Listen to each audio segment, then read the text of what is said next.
am the God that healeth thee. I am the Lord, your healer. And I sent my word, and I healed your disease.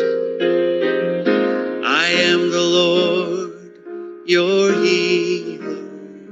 This is his word. I am the God that healeth thee. I am the Lord, your healer. And I sent my word, and I healed your disease. I am the Lord, your healer. This is God's word. It's his promise. In Exodus 15, verse 26, he says, I am the God that healeth thee. In Psalm 107, verse 20, he sent his word and healed us. The Bible says his word will not return void, but it will accomplish the purpose for which it is sent. God's word in the name of Jesus is more powerful than cancer, heart disease, or any disease that you can name today. So let's put his word on our lips and let his healing come to us as we sing it to him. You are the God that healeth me. Let his healing come as we sing this. You are the God that healeth me. You are the Lord, my healer. You sent your word and you healed my disease. You are the Lord, my healer. Sing it. You are the God. You are the God that healeth me. You are the Lord, my healer. You sent your word and you healed my disease. You are the Lord, my healer. You sent your word and you healed my disease. You are the Lord, my healer. Yes, you are.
Good evening, everyone, and welcome to Stronger Immunity, Healthier Community Health Webinar. I'm Anais Charles, and I am Mrs. Simon, and we are your weekly hosts for this online webinar. I am extending a special welcome to those of you who are listening and viewing us. It's good to have you here, and I'm confident that you will enjoy today's seminar. Now, as you know, we're focusing on building stronger and healthier communities. And this is why at every single webinar, we will be giving you tips and good information about how to maintain a healthier lifestyle. Before we begin, I will say a word of prayer. Dear Lord and Heavenly Father, we thank you so much for this chance we have to minister to those who are listening. At this point in time, I pray that you allow the message that is going to be said this evening to be one that would change lives, that would impact people's lifestyle so that they can make a change for the better. Be with the presenter, Lord, as she presents. Take away all nerves and let you shine through her in your holy name. Amen. Amen. Amen. So, Anais, do you want to know a cool fact about college students and rest? College students is rest? Yeah, literally, I know, right? Well, actually, according to the Journal of Adolescent Health, 68% of college students report that stress due to academics or personal issues keep them from falling asleep at night. That's what I thought. Oh no, I have a work neighbor that still can't go to sleep at 2 a.m. That's crazy. It is crazy, and that is not a good thing. And that statistic really struck Oh, with me as a college student. I know how difficult it is to get any rest when you have schoolwork or personal matters on your mind. yeah, I understand. I understand. It can get quite hectic even for those who work hard and play even harder. Their sleep pattern, see. Yes, it is true. And that is why today's program is so important.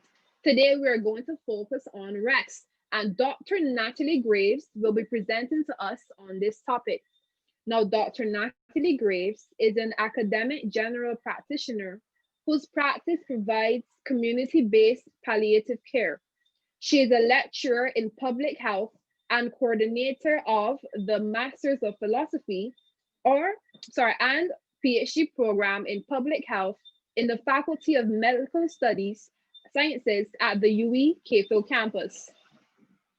Natalie is an alumna of UWI herself, being awarded her MBBS in 2002 with honors in surgery, receiving the Barbados Medical Practitioners Lionel Stewart Award for Excellence in Surgery. In 2005, she was the recipient of Barbados National Development Scholarship and Shakespeare Day Hospice Research Scholarship, both in palliative care. In 2013, she obtained her PhD in primary health care management with a focus on palliative day care from Warwick Medical School, UK, and in 2014, she completed the National Cancer Institute's summer curriculum on cancer prevention and control. Most recently, in May 2019, she completed the Palliative Care Education and Practice course, Center for Palliative Care, Harvard Medical School. Wow. Natalie was a founding director of the Barbados Palliative Care Association in 2011, chair of the National Advisory Committee on Chronic Pain Management with the Ministry of Health Barbados from 2011 to 2018, and section led for palliative care for Barbados National Cancer Control Rapid Action Plan in 2015 to 2018. Natalie has had the privilege as serving qualitative researcher at the George Allen Chronic Disease Research Center for 2017 and 2018. Her current research with UWI is in the area of non-communicable diseases and largely explores cancer control, survivorship, palliative care, and alleviation of pain and suffering. She has the good fortune of currently collaborating with colleagues from the UWI Mona, Harvard University, and the University of North Carolina, University of Miami, and Northern Caribbean University. That's amazing, Natalie Graves. Now, after her presentation, we will have a question and answer segment. So all participants and viewers, please feel free to drop your questions in the chat as she presents, and then she'll answer as many as she can when giving her time after her presentation. At this time, we give the floor over to you, Dr. Graves. Hi, good evening, everyone. It's really good to be here. And I just want to confirm that you can hear me. Yes, we can. Okay, brilliant, Yes, fantastic. So I just want to commend firstly your church for having these seminars. As we know, there's just, if you want to put it in the context of prophecy, just, you know, pestilence. It feels like as a health professional, you know, whether it's COVID or what's happening with NCDs or with specifically cancers within the NCD group, we really feel like it's a bit of an uphill challenge as it relates to health. And as your video nicely showed at the beginning, we do have 8 doctors that are scientifically proven to improve the quality of health of persons. And today we want to focus on rest. So in your video, there was a gentleman, he was kind of sitting back on his couch, his hands were behind his head, his feet were crossed, and he was resting. And so we are going to talk about rest, but more importantly, we're going to talk about the concept of sleep. And as someone who's interested in NCD control, cancer prevention and control, and more importantly, cancer control, it's very important that persons understand how important sleep is. And I realize that you, in your dialogue with each other, you would have mentioned, you know, challenges that people have in terms of balancing school and life and everything else and getting enough sleep. So the purpose of today's presentation is really to map out what sleep is, to remind everybody about some of the benefits, what can happen if we don't have enough sleep, how sleep impacts upon our immune system, and then to end off with some tips and so forth for sleep. So what I'm going to do is I am going to share my screen. I've prepared a little bit of a presentation. It's not very dense at all. It's quite what should I say? I think it's quite nice. I try to find useful graphics and images and so forth. Yeah. So I'm going to share screen and then you confirm that you can see my screen and then we'll just hit the road running. Yeah. Okay. Let's try that. Share screen.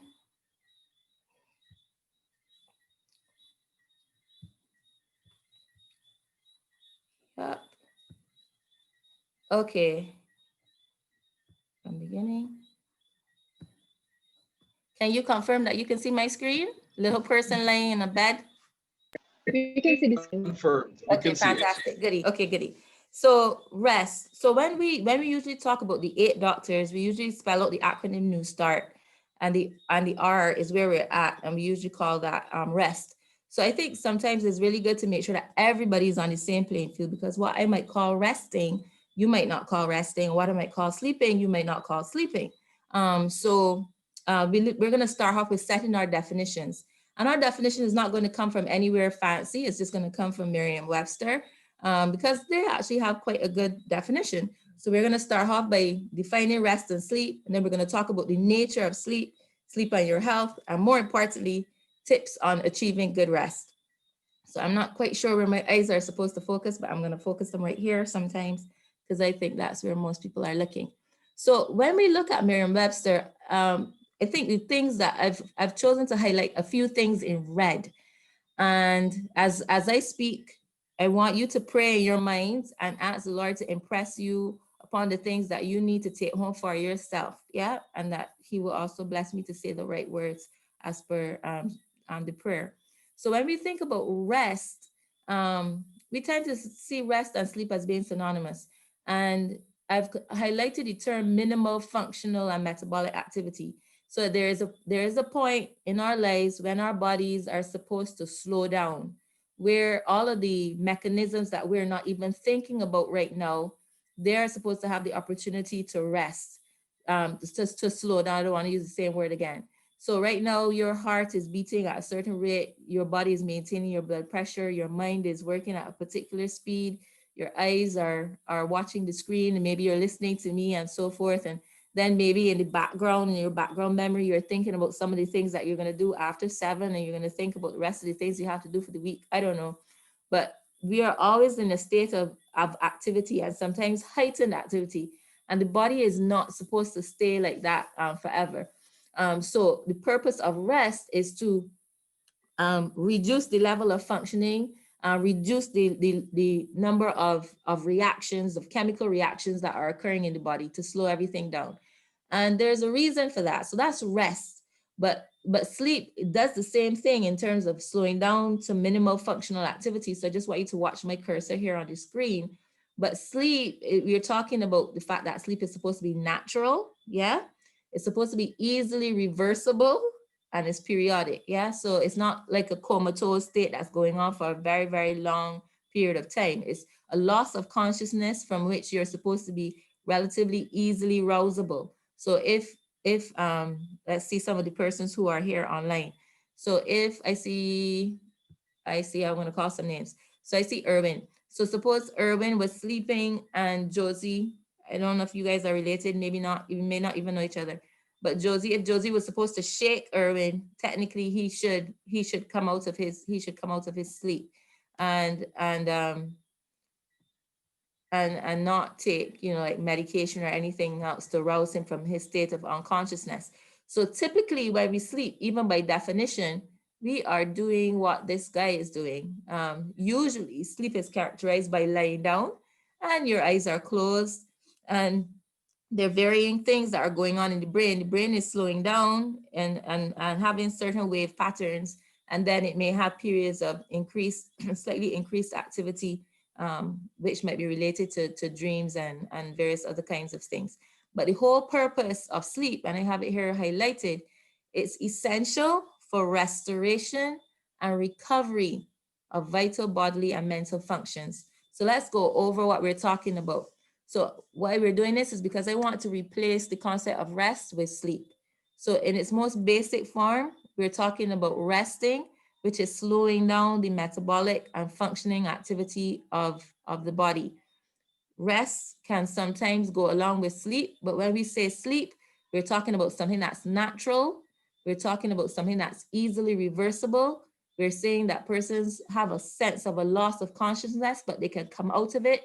You're usually lying down, your eyes are usually closed, the brain activity is decreasing, but there are points when you might have increased eye activity and so forth associated with dreaming. Okay, so I just want to make sure that everybody is with me. I see here Winston Cook. Are you there? Can you confirm that you can still see me and hear me? Yes, I can see and hear you. Fantastic. Right. So we're going to be going through now the whole concept of understanding sleep. And there are stages, and I don't think that these are too complex at all for us to remember. They're just two big arms. So if you look again at the table, stages 1, 2, and 3 have NREM, right? And then stage 4 says REM. So technically, stage 1, 2, and 3 are related because they are NREM. So what does NREM mean? Non-rapid eye movement. Yeah. So if you were, I don't know if I have the privilege now of having a baby, and it's very interesting to watch her as she sleeps. So their faces do all these kinds of things, so there's sometimes they're pouting, and then sometimes they're smiling, and then sometimes the eyes are flickering and thinking, okay, is she having a seizure or what? It's not, she's not having a seizure. And then there are periods where she's just out of it. And those are the deep non-rapid eye movement sleep periods. And that's really what you want to get to. So what happens, how God has made us, he has made us so that we go through periods of non-rapid eye movement all the way down to rapid eye movement sleep. So stage 1 here is usually very light. You're very light, but your eyes aren't moving around, but you're sleeping very lightly. And as you progress through stage 2 and 3, if you were monitoring your heart rate actually starts to slow down, breathing starts to slow down, blood pressure starts to drop, and everything, until you get to this phase, which is stage 3, where you spend a fairly significant period of time where the body actually starts to repair itself. So it's not sufficient to have cat naps. When I was in university, I was hanging with a group of people who would like beat the books. That's what they would call it. So they would be like up all night, and I was up all night, with these beat boards. You put it on your lap, and you're fighting the breeze to keep you, using the breeze to keep you up, and you're just studying all night. And my grades were horrible. Why? Because I needed sleep, and it wasn't getting any NREM stage 3 sleep. It was maybe stage 1, maybe stage 2, but nothing very useful at all. And after some time, I figured out, hang on a minute, I can't do what they do. I need sleep to actually get through this. And once I realized I needed sleep and I made the adjustment, grades improved significantly. So just to say, this is not too complex. When we say sleep, we have stages. We usually say 4 stages.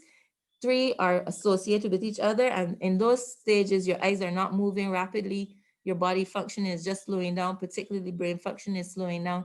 And you really want to get into that stage 3 sleep where your body actually starts to repair.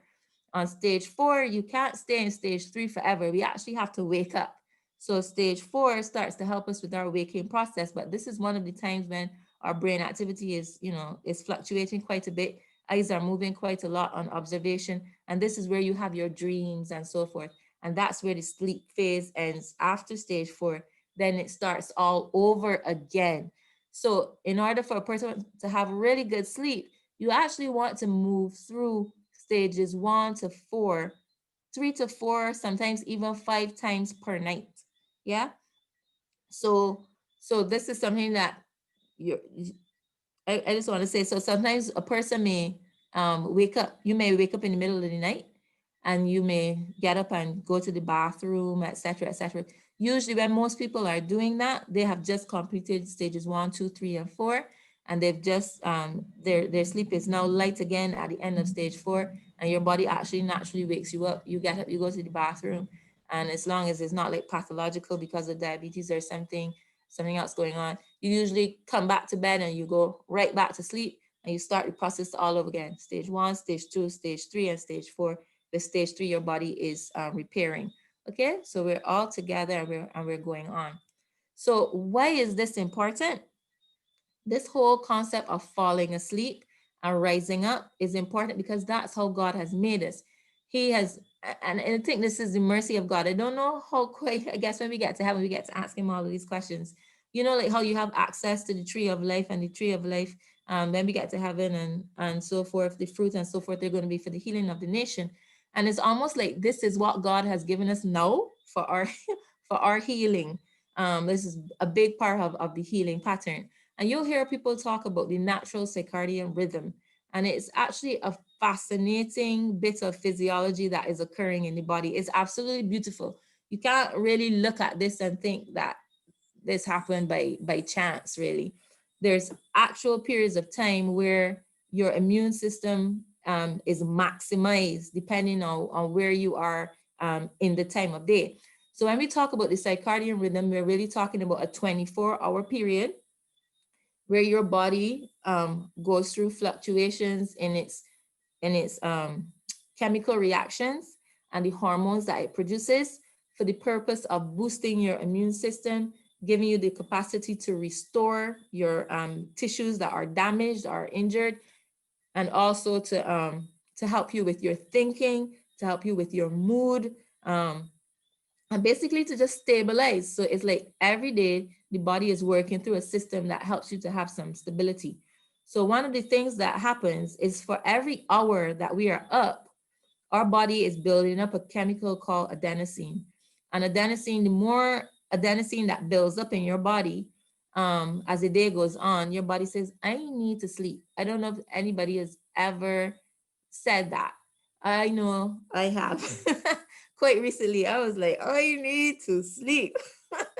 so what happens is usually by between 5 and 7 p.m., the adenosine level is really getting up there, and your body is starting to say naturally, you need to sleep, you need to slow down. So by 5 o'clock in the afternoon, your body is basically maxed out. Yeah, in terms of your cardiovascular system is working at its hardest. Sometimes approaching 6 o'clock, 6:30. So right about now, most of our blood pressures, if we were supposed to do them, would probably be higher than they usually would be during the rest of the day. Coming on to 7 o'clock, the body temperature is at the highest, and your body is just saying, okay, time to shut down now, shut down mode. So melatonin kicks in about 9 o'clock. And melatonin is another hormone that is secreted that helps your body to slow down. And that's really when you want to be climbing into bed, because your body is naturally telling you, okay, this is your cup of quote unquote warm milk, time to sleep. It's to the extent where even your bowel movements, the way how the gut works, the gut is saying, okay, I really don't want you to go to the bathroom, to stool right now. Everything is supposed to be slowing down. And why is that? Because between 2 o'clock and 4 o'clock, really, you are going to be having your deepest sleep. Your body is going to be in its lowest temperatures. But what's not reflected here is that your immune system is going to be pretty much at its highest. In particular, the white blood cells that are called lymphocytes that fight things like viruses and various other kinds of things that are very important. In the lymphocytes, how God, how God has made us, the lymphocytes have memory. So they remember what you've been exposed to. They remember, some of them remember the trauma that you've been exposed to and so forth. So they help with viruses, they help with cancers and so forth and that kind of thing. So so Mrs. I don't think that, the persons that that are up at 2 o'clock and so forth, when it comes to exam period or after exam period, they probably will crash. They'll crash with some kind of cold or something like that. And you really don't want that. So your body slows down, but then we can't stay sleeping all the time. We have to actually wake up. So about 6 o'clock in the morning, interestingly enough, for most parts of the year, the sun is pretty much getting high in the sky, and your body starts to wake up because of the production of a hormone called cortisol. And so then you get your blood pressure just shooting up because it's time for you to start moving. And as you move around, you need your blood pressure to be, fluctuating again. And then the melatonin secretion is going to stop around 7:30 or so. And then you have, for some people, that morning movement. Now you can tell that for the most part, the world does not function according to the natural body clock. And uh, we've just messed up a lot of things by the 24-hour cycle, and when work starts and when school starts. So ideally, we can talk about this. Ideally, we would really want to be getting to work not at 7 or anything like that. The natural body, for the natural body, that's a bit too early. Especially for teenagers, anybody who has a teenager and struggles to wake that teenager up, it's not because they're lazy, it's because they're really being true to their body clock. And we'll go on to that in another slide. They need more sleep, one, but also when their melatonin kicks in and when their cortisol rises, fluctuates slightly with their age, and they're genuinely sleepy. They're genuinely tired and genuinely not rested. And that's why we get sometimes the trickle on effect about the mood in the morning and everything else. Yeah, okay, so we'll come along to that. So that was a very dense slide, but I just want to make sure that everybody understands what we're saying here. What we're saying is there's a natural clock that organizes how we rest. And there are two dominant hormones, melatonin, which kicks in around 9 o'clock, and the 6 o'clock in the morning where the cortisol level rises. And for every hour of wakefulness, you're going to have adenosine, and adenosine prompts you to sleep. Yeah, you're not designed to continue to go up. And that's why sleep deprivation is a form of torture. The human body cannot take being deprived of sleep. Okay, are we good with that? Let me see, let me call on somebody quickly. I know don't have a lot of time. Jennifer Blackman, sorry to call on you just like this, but Jenny, can you just kindly confirm that you can hear me, see me still, and that was clear for you? Can she unmute herself? Does she have the ability to? Yes, she can. Okay. Anybody else? But I heard your voice, so I'll take that, Julius. I'll take that one. Okay, good. Alrighty. So moving on quickly to the next slide. If my computer would cooperate. Interesting. Here we go. Right. So how much sleep do we need? And everybody is not like spot on to this, but that's why it's like in a range. And this is where like the teens, 8 to 10 hours, and between school and then homework and after school activities, and they don't get 8 to 10 hours. And if they are trying to naturally grab the 8 to 10 hours that they need, it's time to get up because they need to be out of the house by 7:30, so that they can start school at 8:30 when their bodies are really not ready for it. So in some progressive areas, they actually, for the sake of teen mental health, would try to see what kind of flexibility you can have in the hours, working hours for teens. So adults, for most of us who are on the call, we might fall into the category of being adults. We need about 7 to 8 hours, and like the little ones, they need 12 to 16 hours. And interestingly enough, although they're taking these really, really short periods of sleep, when they're newborns, especially about an hour to 2 hours, they're actually cycling through that REM, that stage 1, stage 2, stage 3, stage 4, non-rapid eye movement sleep process as well. Yeah, so God does not leave the little ones out because they need the hormones as well, to stimulate their growth. So you get the slides. I've already sent them on to your team, so that you can have them, and this is what they need. So notice the children generally need more sleep, and then the number of hours that you sleep falls off as you become older. So we started to hint at this, but I just wanted to simplify it. So the benefits of sleep, we really want to think about repair, we want to think about protection, and we want to think about cognition. So when we think about repair, really simply is that our bodies are constantly being exposed to things that damage them. And so whether it's what we're eating, sometimes it's just radiation from the sun, it could be radiation that's being emitted from something else. The DNA structure in the cells becomes damaged. The cells don't want to behave normally. And naturally, the body is supposed to take care of that. And one of the other cells that increases is something called the macrophages, the neutrophils. They also are benefited by sleep, and your body can actually gobble up or cause cells that are being damaged to be destroyed, so that the body can start to repair itself. So repair is very important. We spoke about protection in terms of the functioning of the lymphocytes, those particular white blood cells that help with viruses and so forth, and then cognition. So if you're not sleeping, you're not going to be retaining information. Information is not going to be uploaded into your long-term memory. Your ability to recall is going to be damaged. Now, the thing about it is, if you don't give your body enough sleep, if I don't give my body enough sleep, so like my mom is helping me quite a bit with my newborn, and my mom would say, "Well, don't fall asleep with the baby in your hand." Trust me, I don't mean to fall asleep with the baby in my hand. I don't think anybody plans to fall asleep with the baby in their hand. But the fact of the matter is, what mommy is saying to me is that your body will take sleep when it needs it. Yeah. So there's something called micro sleep. You're not aware of it, but you just grab the sleep that you need. And for some people that could be quite dangerous. So your body is protecting itself. It's like one of these fancy cars, and if something goes wrong with the computer system, the car just shuts off without reference to you. You are maybe coming down the hill and the car says, okay, something's wrong with the air mix, and I'm just gonna stop. Yeah, and you stall. What happens? You're likely to crash. Yeah.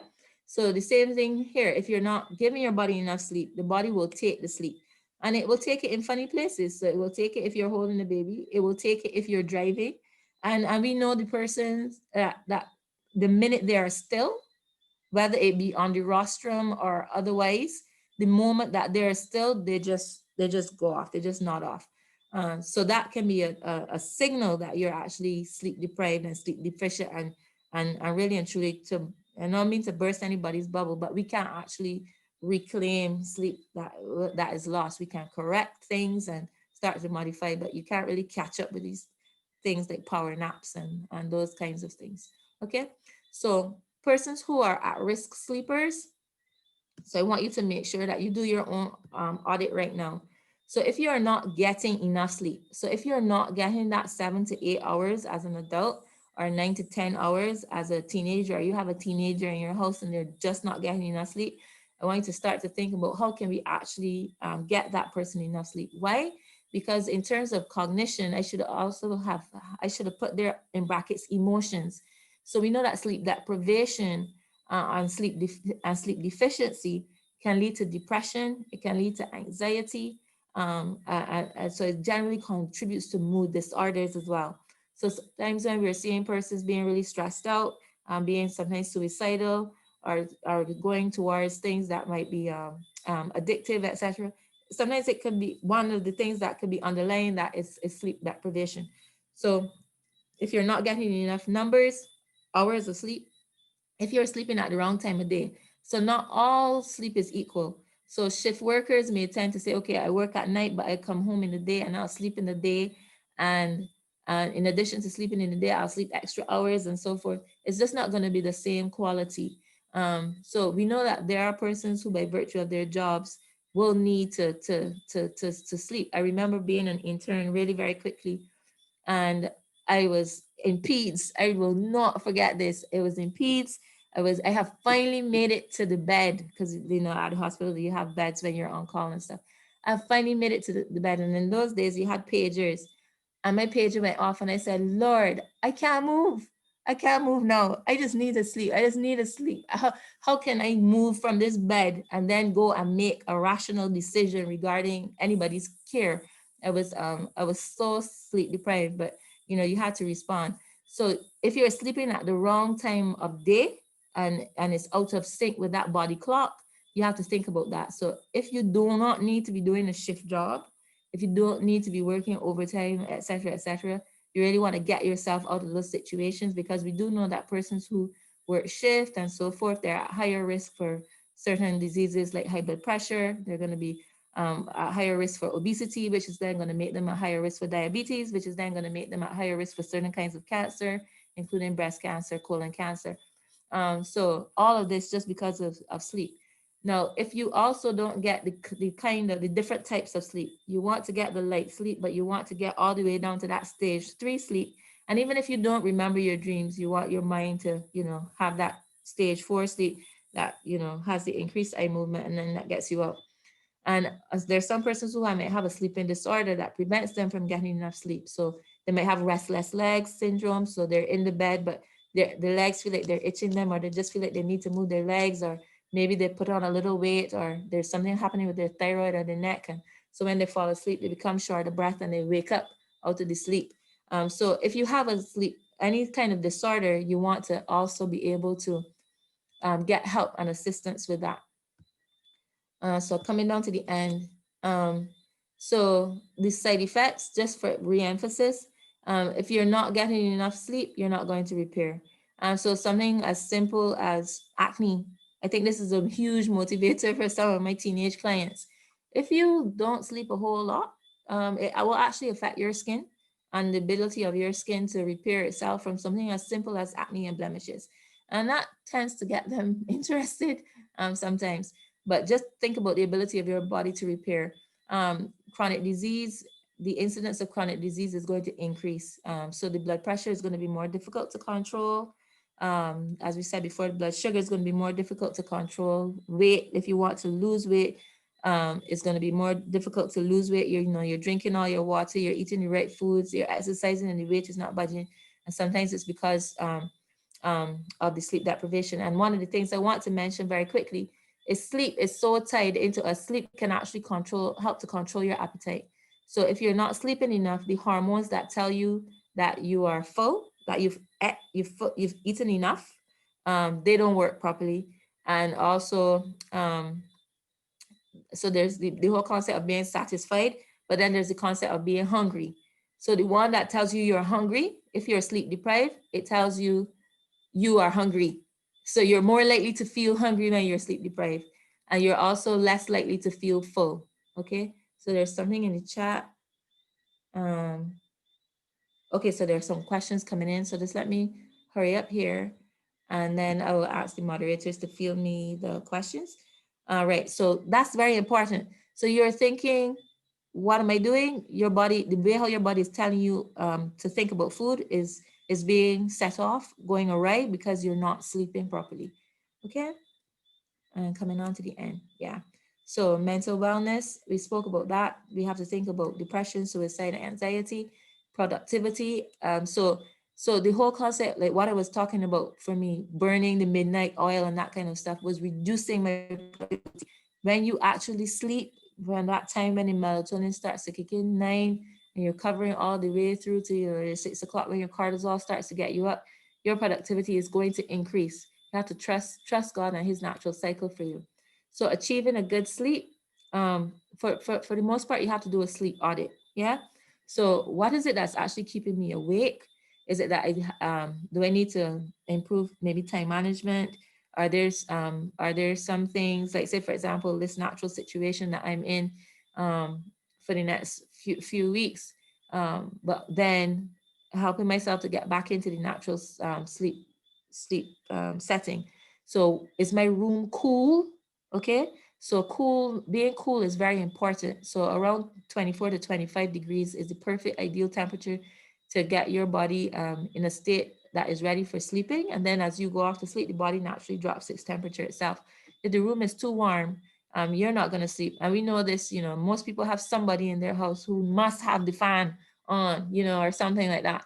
And they're not being, difficult. They just are very sensitive to temperature and sleep. So being in a dark room is very important as well.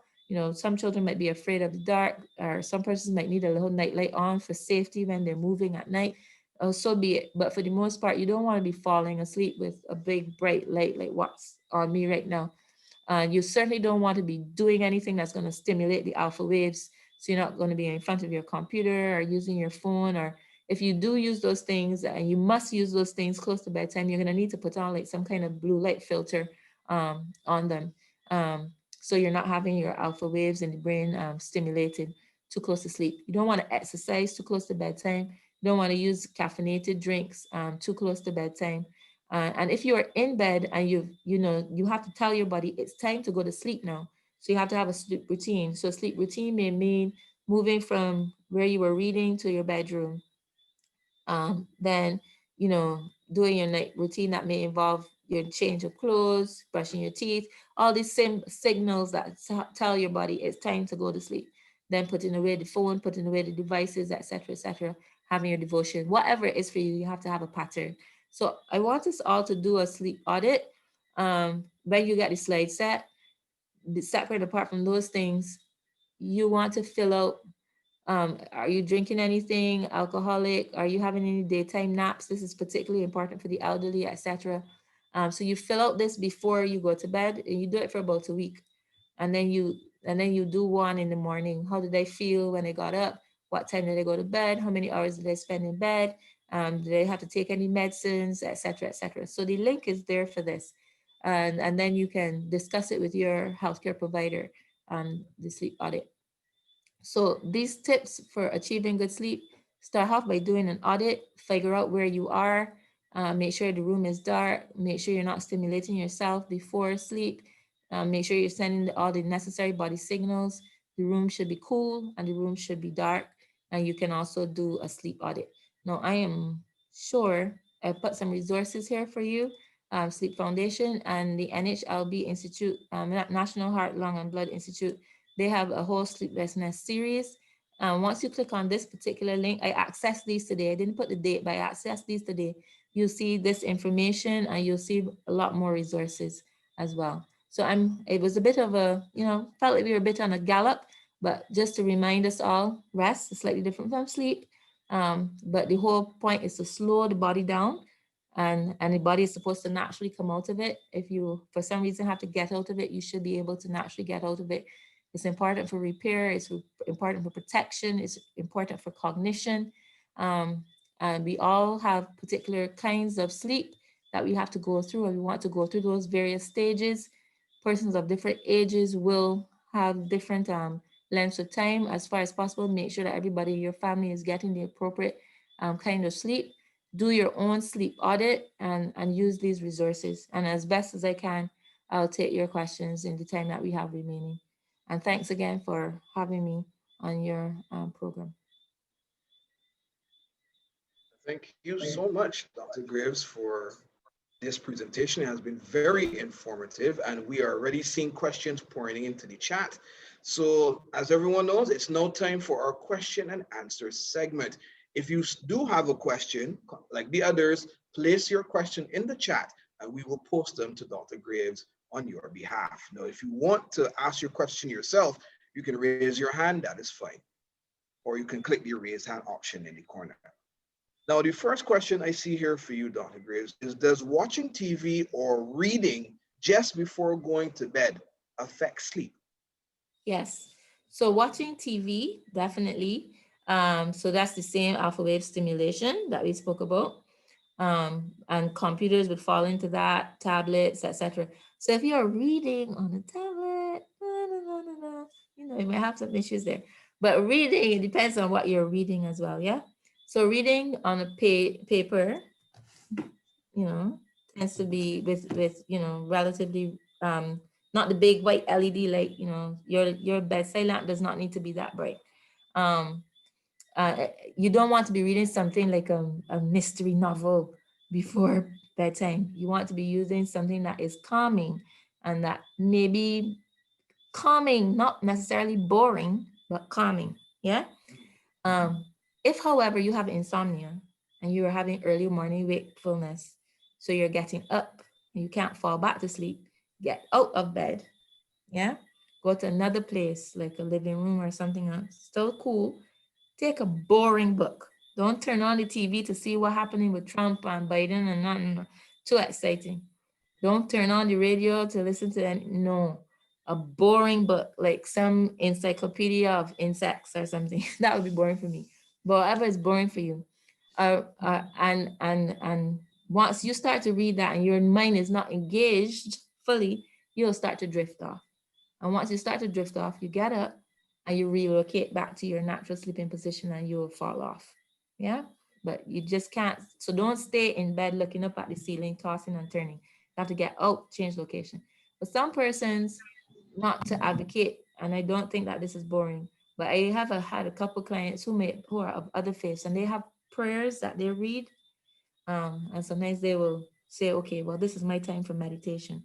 And they start to read the prayers and their minds get settled, and then they go back. I hope that helps the person. Okay, nice. Yeah. I hope so. Second question is, are there mental exercises that can be done to promote rest? Right. So rest and not sleep. Yeah. So without getting it, you see, there's some things. So I'm not a psychologist. And there's some things in medicine and psychology that as a Seventh-Day Adventist I don't do. So there are some processes of what we will call relaxation exercises that are mind exercises. So basically you can visualize a happy place, a calm place, or you can focus your eyes off into the distance and track your eyes back and forth. Depending on how you do it and the rate of breathing, it becomes a form of self-hypnosis, which some people find useful to help them fall asleep. But I personally am not trained in self-hypnosis, and I don't practice self-hypnosis. But you can do mind relaxation exercises. So say, for example, if I were to push back my chair a certain distance and I look at my screen, I can see Winston Cook, and I might say EKOOCNOTSNIW, backward and forward as I breathe, and I will calm and I will get sleepy, or I will get my pain under control and so forth. So to answer the question, yes, there are things that you can do, but I would say proceed with some caution and be mindful of who the practitioner is that is teaching you these mental exercises. Okay, understandable. Thank you so much. Our Welcome. third question, why is it that the older we sleep, we need? The person says, I find that the older I get, the more tired I feel. Yeah. So the thing about it is there are certain theories, and this is actually one of my classes that I teach. Uh, um, there are a lot of myths out there about aging, and there are lots of beautiful things that we now know are not true. So one of the things that we thought before is that the brain stopped repairing itself as you age, and that you lost brain mass and those kinds of things. Not true. Okay. So the brain has the capacity to repair, you have the capacity to create new cells and so forth. So technically you have the capacity to learn. Yeah. What happens though is that there sometimes if a cell gets damaged, the repair mechanism may not be as quick or as fast, and there's some natural degeneration that occurs. So you may feel more tired because your frame is not necessarily functioning the same way. or your hydration may not be the same, or sometimes something may be a little off in some of the blood results, especially the sodium level. So sometimes when an elderly person is feeling tired, sometimes their sodium level might be low, or for another reason, they may be having a problem with like their red cells and so forth. So I would say to the person, if you're tired, don't assume that it's just because of aging. Get it checked. And then also see if you can do things to increase your muscle strength or maximize it, maximize your tone, your agility, and so forth. So you can exercise safely and you can correct other things that may be going off. What might happen though is that your body might require slightly less sleep. So some persons may find that their sleep is broken up, especially if they're napping in the daytime. So what you might want to do is to not take a daytime nap, to make sure that let that adenosine build up and force you to sleep at nighttime, as opposed to taking the daytime rest. Let the adenosine naturally thing, and then by habit your cortisol level may not kick in at 6, it may kick in at 5, but it's not kicking in at 1 or 2 in the morning. Yeah. So I would say if you're very tired as an elderly person, don't assume that it's aging. Make sure that there's nothing else that's going on. Blood sugar out of control can make us feel tired. Red cells being too low can make us feel tired. Hemoglobin being too low can make us feel tired. Sodium can make us feel too tired. And a lot of the high blood pressure medications, they work by getting salt out of the body. And sometimes when you're low on salt, then you can feel lethargic. Understandable. Now, what if it's a young person? They're in their 20s and they're Right. And feeling they're tired feeling much tired. faster. And they're feeling tired as well. Right. Okay. So Yeah, they're then feeling that, tired much faster. right. So the same thing, you have to make sure that you are not missing something. For younger persons and older persons too, thyroid, you have to think about what's happening with your thyroid as well. And then you have to think about just generally what's happening holistically. Is there anything that's stressing you? Is there anything that might be causing any kind of depression or sadness or lack of motivation and so forth? And is there anything that's creeping into the diet that might be, causing you to feel um, more lethargic because there's a substance that's being used, plus or minus. And also sometimes stuff like lack of exercise and erratic sleeping will cause that as well. But I will always say to anybody, if you're feeling unusually tired, get it checked. There's some persons, worst case scenario, something is going on with the cell line in the bone marrow, and that can cause unexplained tiredness. Yeah. All right, noted. Thank you so much. All right, the next Welcome. question is, why does a person snore when sleeping? Okay. Right. So snoring is really turbulence that happen. I'm going to put it in a simple way. So like if you have a tube and the tube doesn't have any obstruction in it, it doesn't have any fluctuations in how it's shaped, the air just passes through it just nicely. But if you have narrowing or constriction, or at any point, the air is going to make a noise. So if you've ever slept next to a snorer, you can just poke them and change their position for a little bit, and like their head changes or whatever, and they stop snoring. Why? Because you just change the angle of the lumen. Yeah. Um, but some people, it could be anywhere along the nasal tract. So some persons will snore if the obstruction is in the nose itself. Some people will snore if the obstruction is in the back of the throat or even a little lower down.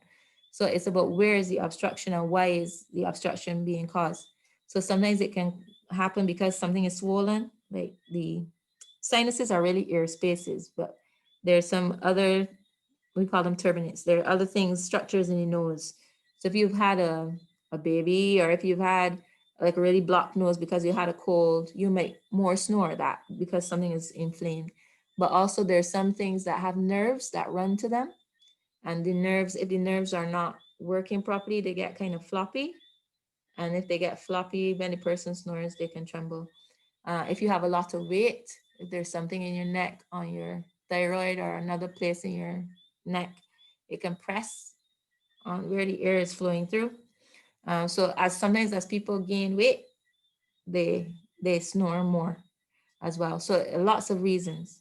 But what you don't want is a situation where you're snoring and then, or otherwise, and you have something called sleep apnea. That needs to be addressed because that's going to affect how oxygen is flowing and carbon dioxide is leaving your body. It's going to affect how your brain works.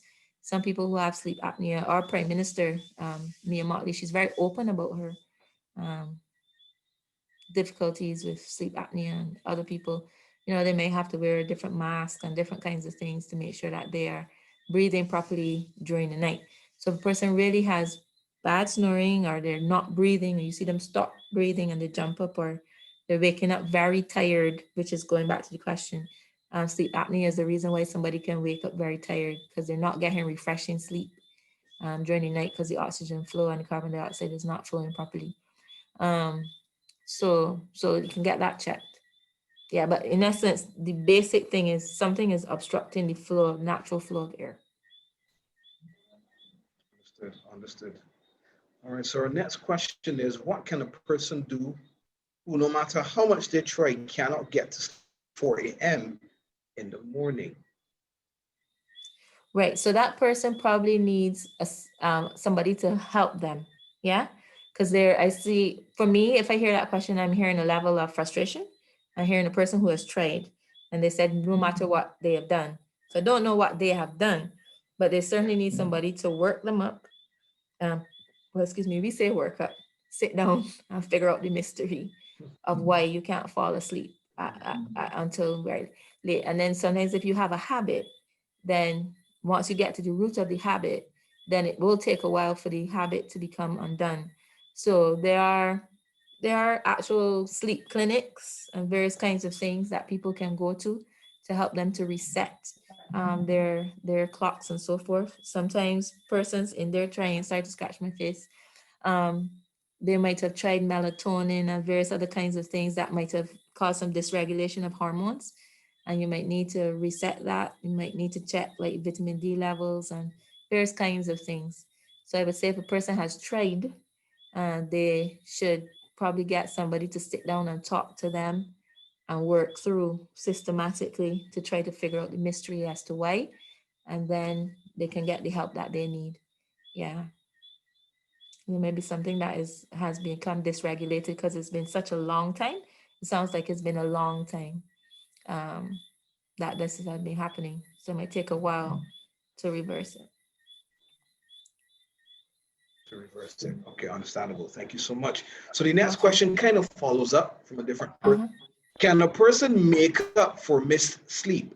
What are the effects of the sleep deprivation on the body? Right, so you can't. No, you can't make up. It's lost. Yeah, you can correct the bad habit, but it is lost. Sorry.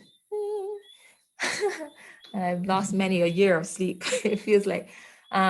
And then what are the effects of sleep deprivation? So when we did the presentation, we kind of broke it down into 3 things to help you to remember. So you have to think about repair, protection, and cognition. And after cognition, you could put emotion.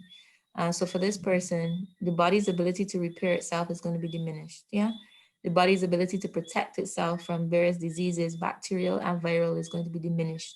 The likelihood of getting non-communicable diseases like diabetes, cancer, hypertension is going to be increased. The likelihood of depression and anxiety is going to increase as well. The likelihood of not being able to remember and be as sharp and be productive is going to increase as well. So and then more importantly, if you're chronically sleep deprived, your body's going to take that sleep. Yeah, it's going to take that sleep when you're driving, going to take that sleep when you're in a lecture. It's going to take the sleep when you're on the rostrum on divine hour, just after you said the prayer and you sit down, it's going to take the sleep. So you're not being irreverent, but your body just taking the sleep that it needs. So that's the answer to the person. And when you get the slide set, they can go through and they can use the resource, the second resource from the National Lung and Blood and Heart Institute. That one, if they go through that, they will get a good description of sleep deprivation effects. Yeah.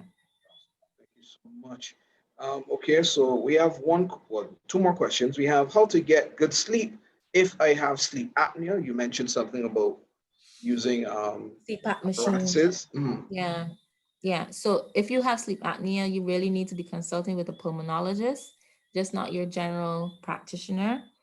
And there are 2 pulmonologists in Barbados, and you can work along with a pulmonologist and an ear, nose, and throat specialist to figure out the cause of your sleep apnea, the location of your obstruction, and then there's certain devices that persons may need to help them, particular kind of mask that you may need to wear at night, something called positive pressure mask that make sure that you get all of the air that you need. So if you have sleep apnea, have your general practitioner refer you to a pulmonologist or ear, nose, and throat specialist, so that 2 of those persons can work together to make sure that you get the air that you need when you're laying. Yeah. And what was the other question? Did I miss the other one? You said, no, I didn't mention it yet. Okay. So the last question is, besides temperature in the room, adequate ventilation and ensure, it's not a question, it's actually It's a statement. Okay, Yeah. so besides temperature in the room, adequate ventilation and ensure the quality of air, mold in the room It's can good. be a problem. Okay. Absolutely. That's extremely important. So you don't want, there's some wonderful things in Ministry of Healing. You don't want the room to be stuffy and stuff like that. Sister White actually talks about every morning opening your curtains, letting the sunlight come in, the fresh air come in and cleanse the room and stuff. So I have this habit of doing that. I have some pretty pink curtains, and the room gets a different color. Oh, it looks so nice. So, you can do all those things. God has really blessed us with a wonderful, wonderful book in Ministry of Healing. true. So she talks about the bedroom being a sick room. You don't want your bedroom to be hot and stuffy and the air is old and the sheets are moldy, or no. You want good quality stuff. So I agree with that Understood. person. Thanks for that comment. No problem. So here's my personal question. Sure. Can having too many dreams disrupt Mhm. sleep? No, because you're at the end of that cycle. Unfortunately, dreams might be vivid and terrible and terrifying, but the good thing is you're at the end. So you'll get up. As long as your dreams are not linked with some psychological trauma, then that's okay. So say, for example, I think you have a psychology background, if I'm not mistaken.